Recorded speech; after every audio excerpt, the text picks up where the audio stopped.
19 വയസ്സ് മാത്രം പ്രായമുള്ള ഒരു പെൺകുട്ടിയുടെ സ്വപ്നങ്ങളുടെ ചിറകരിയപ്പെട്ട ദിവസമായിരുന്നു കഴിഞ്ഞ ഞായറാഴ്ച.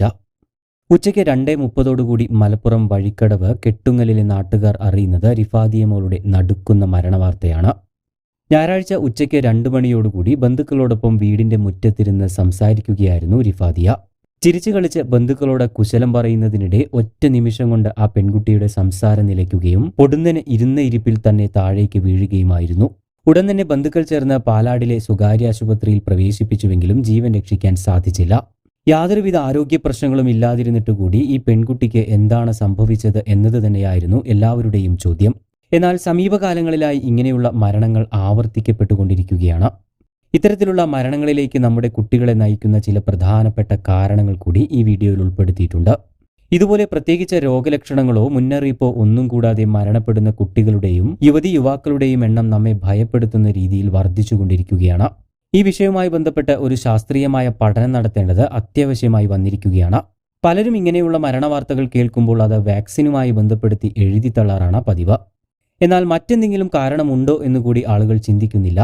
ഇത്തരത്തിലുള്ള മരണങ്ങൾക്ക് പ്രധാന കാരണമായി വിദഗ്ധർ ചൂണ്ടിക്കാണിക്കുന്നത് ജീവിതശൈലിയിലുള്ള മാറ്റങ്ങൾ തന്നെയാണ്.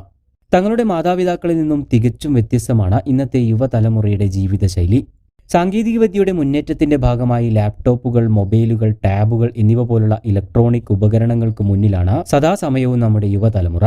ഇത് ദേഹമനങ്ങിയുള്ള പ്രവർത്തനങ്ങൾക്കുള്ള സാധ്യത കുറയ്ക്കുകയും അലസമായ ജീവിതശൈലിയിലേക്ക് നയിക്കുകയും ചെയ്യുന്നു.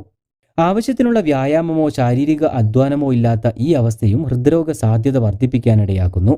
അതുപോലെ തന്നെ നമ്മുടെ യുവതലമുറ കടന്നുപോകുന്ന സമ്മർദ്ദ സാഹചര്യങ്ങളും ഹൃദയാഘാതത്തിനുള്ള സാധ്യതയേറ്റുന്നു. പരീക്ഷാ പേടി, പഠന സമ്മർദ്ദം തുടങ്ങിയവയൊക്കെ ഉറക്കക്കുറവിനും മാനസിക പിരിമുറുക്കത്തിനും കാരണമാകുന്നു. അതുപോലെ തന്നെ ഇന്നത്തെ അനാരോഗ്യകരമായ ഭക്ഷണ രീതികൾ ശരീരത്തിന്റെ പ്രതിരോധ ശേഷി തകരാറിലാക്കുന്നു. ഇതുമൂലം ശരീരത്തിലെ നീർക്കെട്ടും അണുബാധയും വർദ്ധിക്കുകയും ഹൃദ്രോഗം ഉൾപ്പെടെയുള്ള പ്രശ്നങ്ങളിലേക്ക് അത് നയിക്കുകയും ചെയ്യുന്നു. കൗമാരക്കാരുടെ ജീവിതശൈലിയുടെ കാര്യത്തിൽ മാതാപിതാക്കളും സമൂഹവും കുറച്ചുകൂടി ശ്രദ്ധ പതിപ്പിക്കേണ്ടതും അത്യാവശ്യമായി വന്നിരിക്കുകയാണ്. ഇതിനായി നമ്മുടെ കുട്ടികൾക്ക് കൃത്യമായ ഉറക്കം, പോഷകസമൃദ്ധമായ ഭക്ഷണം, മിതമായ വ്യായാമം, മാനസിക സമ്മർദ്ദം ലഘൂകരിക്കാനുള്ള അന്തരീക്ഷം എന്നിവയൊക്കെ ഉറപ്പാക്കേണ്ടത് അത്യാവശ്യം തന്നെയാണ്.